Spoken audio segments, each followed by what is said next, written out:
kanina, kanina lang. At nandito po ako ngayon sa Alamba Playa. Baywalk kung tawagin nila.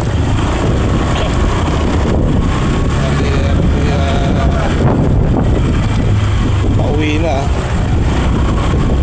Huminga lang ako saglit.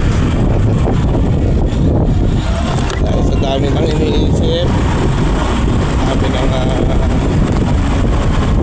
problema, no?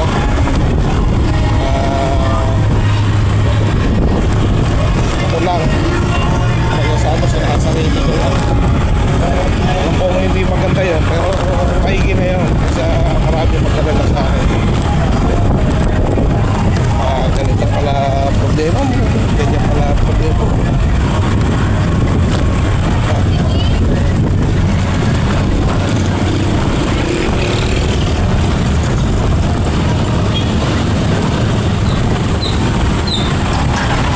Nakakatuwa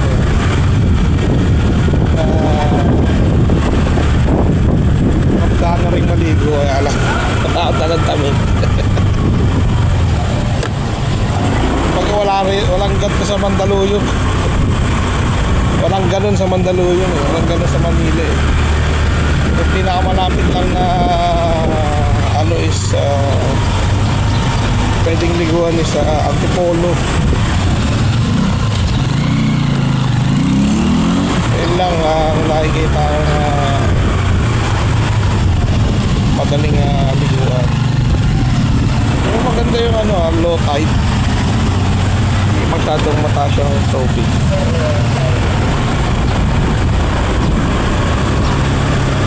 Ngayon, pauwi na tayo.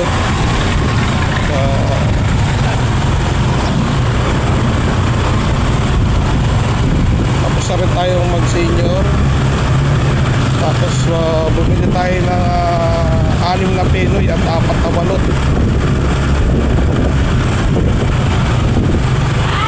para mamayang gabi. Kasi nga wala akong plano umalis. So saan pang pumunta kasi hindi ako sakto eh. Pag nag tayo sa wala ko senior. So kahit para Friday, Good Friday is bukas siya, bukas sila. So siguro by next year punta ako ulit, kasama si Mrs. Dalawa kami.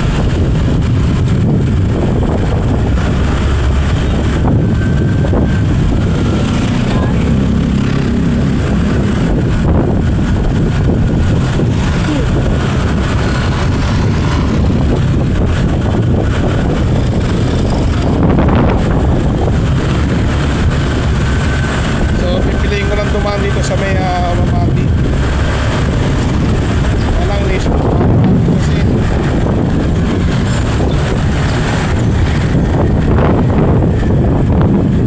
siguro mag-highway na lang ako ulit para mabilis-bilis. So yung kantuan may yan ako dati pasok yung mga testa, may testa doon sa loob.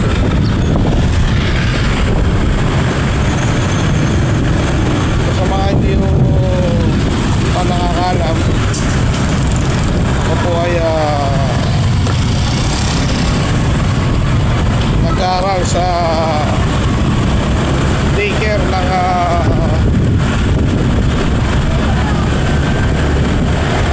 Barangay Olsaliga. Kami Mandaluyong po yan. Doon po ako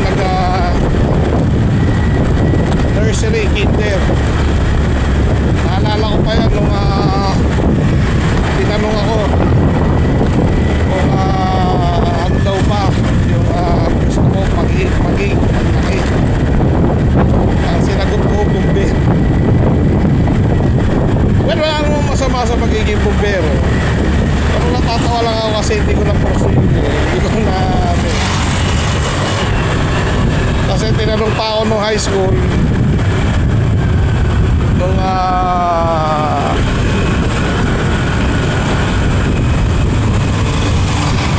public na ako nun. Tinanong ako nun, ano daw gusto ko maging. Eh ang nagtanong sa akin, teacher ko sa science, si Ma'am Agnes Acaro. O nasa na kaya yun?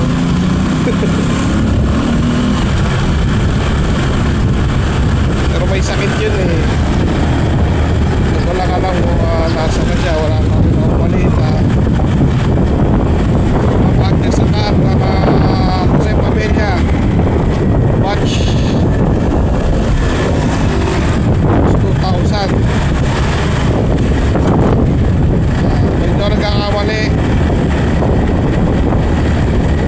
2001 yung ako naging estudyante, no? Mapapanood nyo ito, ma'am. Message nyo po ako po ito si Jason. Bagay, dahil Jason yun. Pero message nyo lang, ma'am, dito sa ano ko, sa YouTube channel ko at reach out ko po kayo. So yun nga, at tinanong niya ako, sabi ko scientist.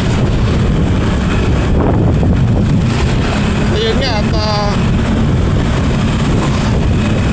nag-grade 1 po ako, grade 1 hanggang grade 6 sa Jose Rizal College na ngayon eh Jose Rizal University na. At dumaan kasi kami nung story noon, dumaan kasi kami ng tatay ko doon, papa. Sabi, sa mo gusto mag-aaral na. Eh, napadaan kami doon. Napaano na ako, namangana ako sa building na yun. Doon sa may show, sa may highway. Nakikita naman yung dun eh, pagka dumaan kayo dyan. Sa may show boulevard. Papunta ka Calento, Santa Mesa.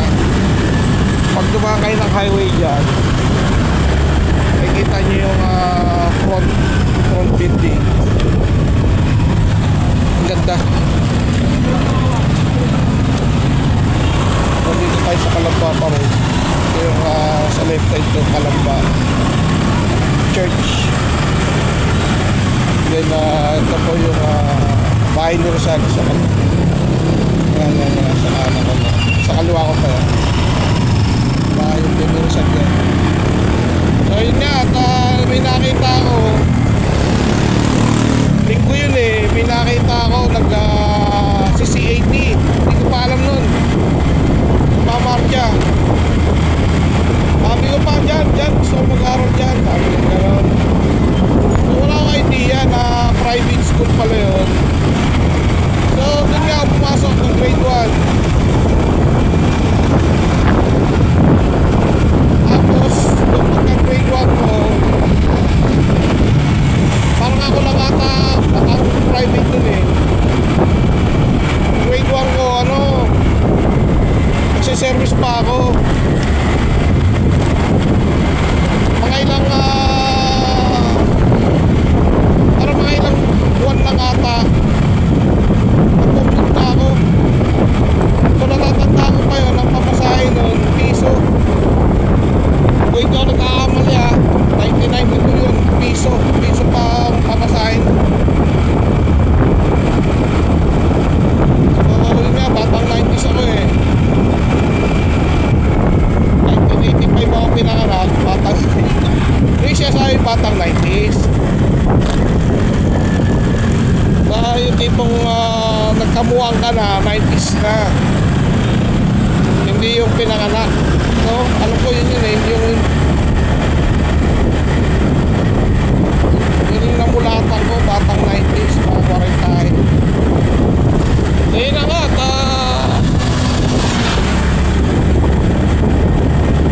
madaling salita, naipasok po ako ng aking magulang doon. Pag-enroll kami, fully paid. Yabang eh, no? Pero mababa pa ang nun.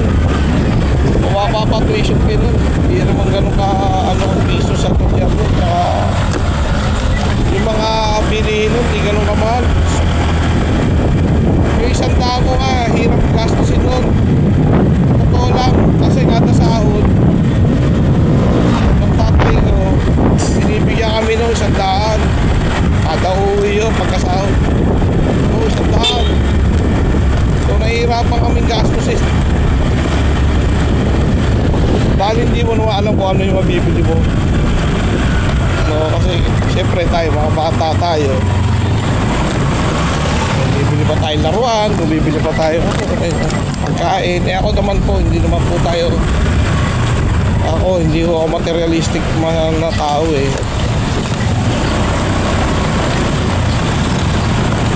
Pagka alam ko kung kaya ko pang gamitin at nagagamit pa siya, hindi po ako bibili.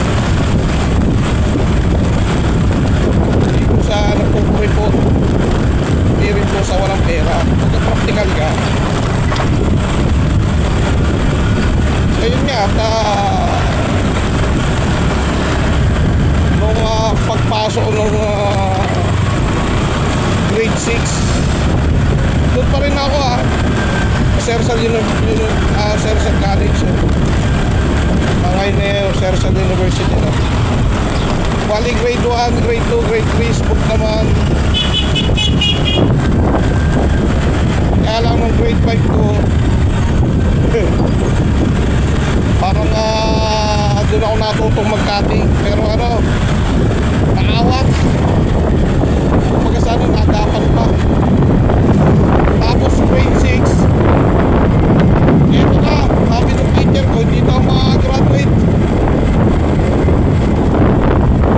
Kasi puro absent ako nun puro absent ako. Pag dinay lang ko, which is totoo naman, namatay yung lolo ko noon. Kaya lang, nung parang pinapuntahan ako sa klase ko sa toy bahay namin. Parang may pumunta ako ng klase ko, hindi ko tanda ko sino. Basta may pumunta doon na sabi, son, pumasok ka daw, sabi ni sir. Yun, ang teacher ko nun ay si Mr. Biernes. Victory I-E-A-N-E-S. Kalimutan ko yung name niya eh. Pinaka first name niya nakalimutan ko. From grade 6, batch 97-98.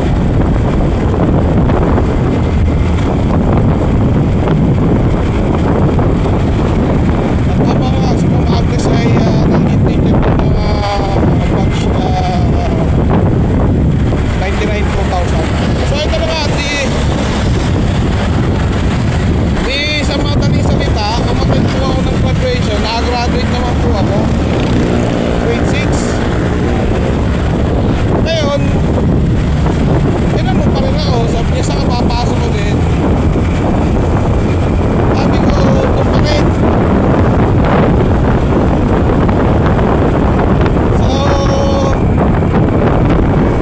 naalala ko rin yung isang kong kaklase na babae.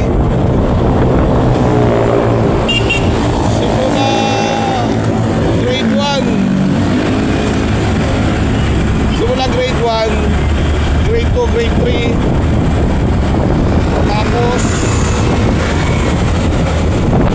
grade 5, grade 6, first year naging kaklase ko siya, si Maria Suzanne Gonzales.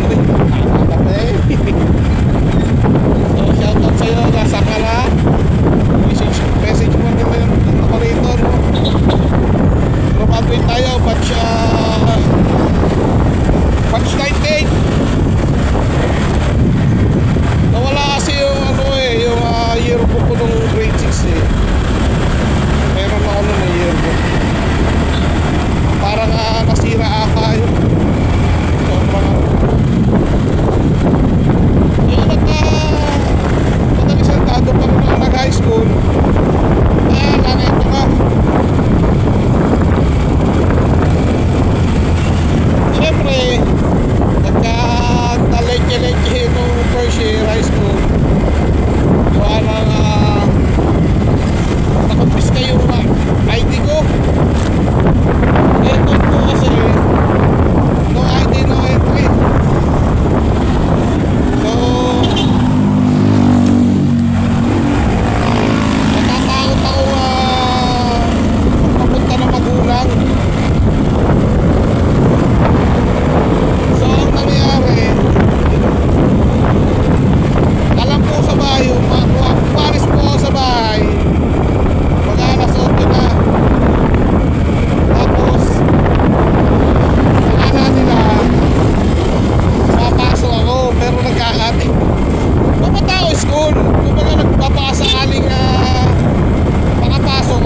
Jose Pabella Memorial School sa may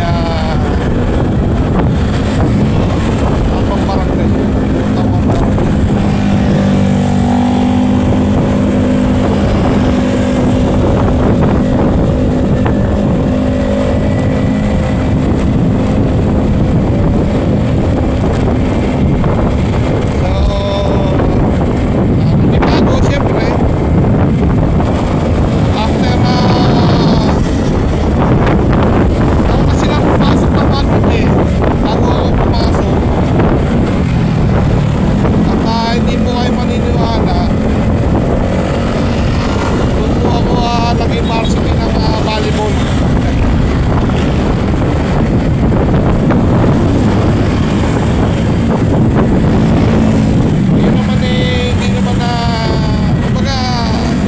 Develop na lang yung paglalaro ng volleyball dyan.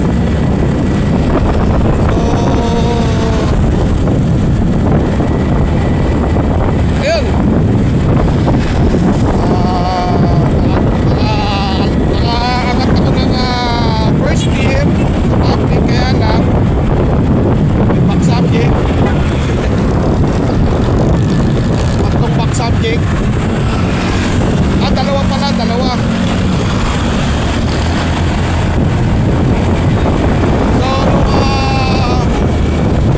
Second year ko, doon pa rin. Siyempre, hindi ako pa rin na magpunta ko yan. Lumipat na sila rito, year 2000.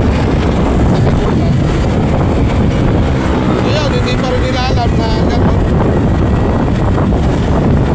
Nasa nalaman nila na saktan ko no. Nag-iter. So siguro sa susunod ko, kwento ko na lang ulit yun. Sana makakalaman ko. Ikakwento ko ulit sa inyo. So muli po, may like, share, and subscribe. At papalo na rin mga boss. At dito na tayo sa ganun lang. Dito na tayo sa Kapsidron.